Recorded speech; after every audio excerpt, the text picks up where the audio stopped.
Hey ladies and gentlemen, welcome to the Games Repository's daily pack openings. We are opening up Magic the Gathering M15 core set. Let's get this booster pack open, see what we can get. Have we got... No, just a Gumph card. Right, let's have a look then, shall we? Let's zoom in a little bit here, shall we? Right, we have got a Scrapyard Mongrel, which is a 4-drop red 3/3. As long as you control an artifact, Scrapyard Mongrel gets +2/+0 and has trample. So, to be honest, I think that's a really good cost, especially with the artifacts that are floating around from the M15 pack. I think this would be a definite in a red or pseudo-red draft.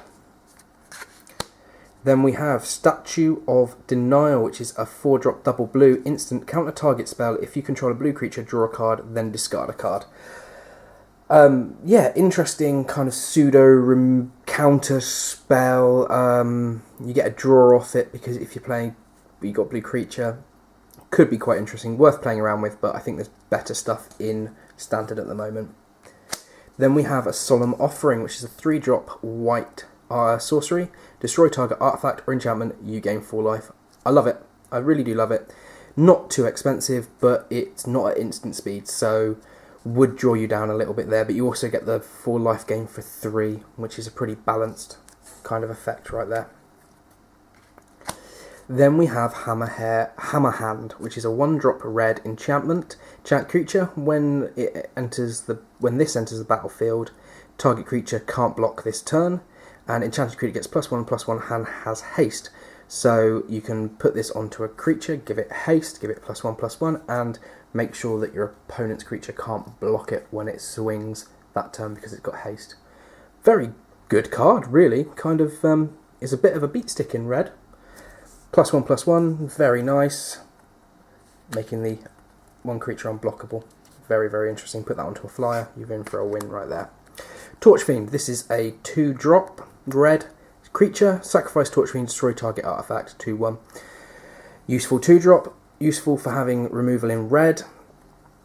Quite a nice little card. Very good for a red deck. Then we've got Anvil Path Mage, which is a 4-drop blue 3/2 Salamander Wizard. I like the idea of having a Salamander Wizard. It has the ability of pay 3, target creature can't block this turn. That's quite expensive. 4-drop for a 3/2 with just that. I think he's a little bit on the edgy side. If you need something in your 4-drop space, could be quite useful, especially later game if things are playing up. Could really tide you over a little bit, but we'll see. Then we have Crowbite, which is a 3-drop black instant. Target creature gains Death Touch until end of turn, regenerate it. This is a very, very useful card. It can turn your 1/1 weenie into a very terrifying creature. It makes a Typhoid Rat that is instantly regenerated. Why not? Hell of an instant. I've played against this and it kind of really bit me. Yeah, very, very good card. I love this one. If you're playing black, stick it in on like a draft or a pre-release, something like that. Limited, it's built for. Then we have Shaymin of Spring, which is a 4-drop green elf Shaymin. When it enters the battlefield, draw a card, 2/2. So you're paying 2 mana for a 2/2 and then 2 mana for your drawing of a card. It's not very overly powered. There's probably better ways of doing this, but it could be quite useful in limited. Gives you that little extra draw in green, which is always useful. If you've got something buffing green creatures, then yeah, could be a useful card. Then we've got Witch's Familiar, which is a 3-drop frog for a 2/3. Not bad fare. 3-drop for a 2/3 is okay.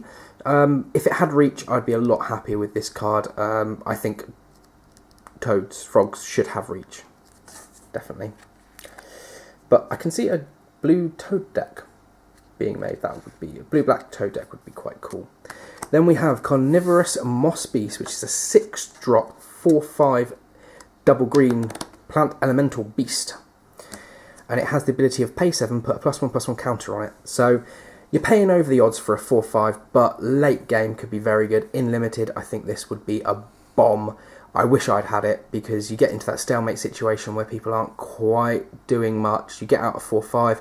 It's not too bad. They got to deal with it, but it's not too much. You're only waiting another turn, and then if you've got another green down, or you've ramped into green and you've got some Elvish Mystics, you're now buffing that up to a 5-6, and then you can buff it up with some other bits, maybe make it invisible or something. It really, really could be a green beat stick there.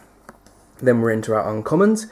We've got a frenzied Goblin, which is a 1-drop red 1/1 Goblin Berserker, and whenever it attacks, you may pay red. If you do, target creature can't block this turn. This is a lovely card. This is a perfect 1-drop red. Yeah, 1 for a 1/1, I always think is good fare. You need your 1-drop 1/1s in there just to do something on the first turn, puts your opponent thinking. If they don't get anything out for a couple of turns, you already get some early damage in, puts them on the back foot. Really, really like it. And then when you've got something that means that you can block something, it has to be attacking, but it's not too bad. I think that's a really good card. I would love to have that in a red deck, especially in the Goblin deck. Then we've got a Sunblade Elf. This is a 1 green 1/1 Elf Warrior. When Sunblade Elf gets +1/+1 as long as you control planes. So this is the kind of mix-up between the white and the green, and you pay 4 and a white. Creatures you control get +1/+1 till end of turn.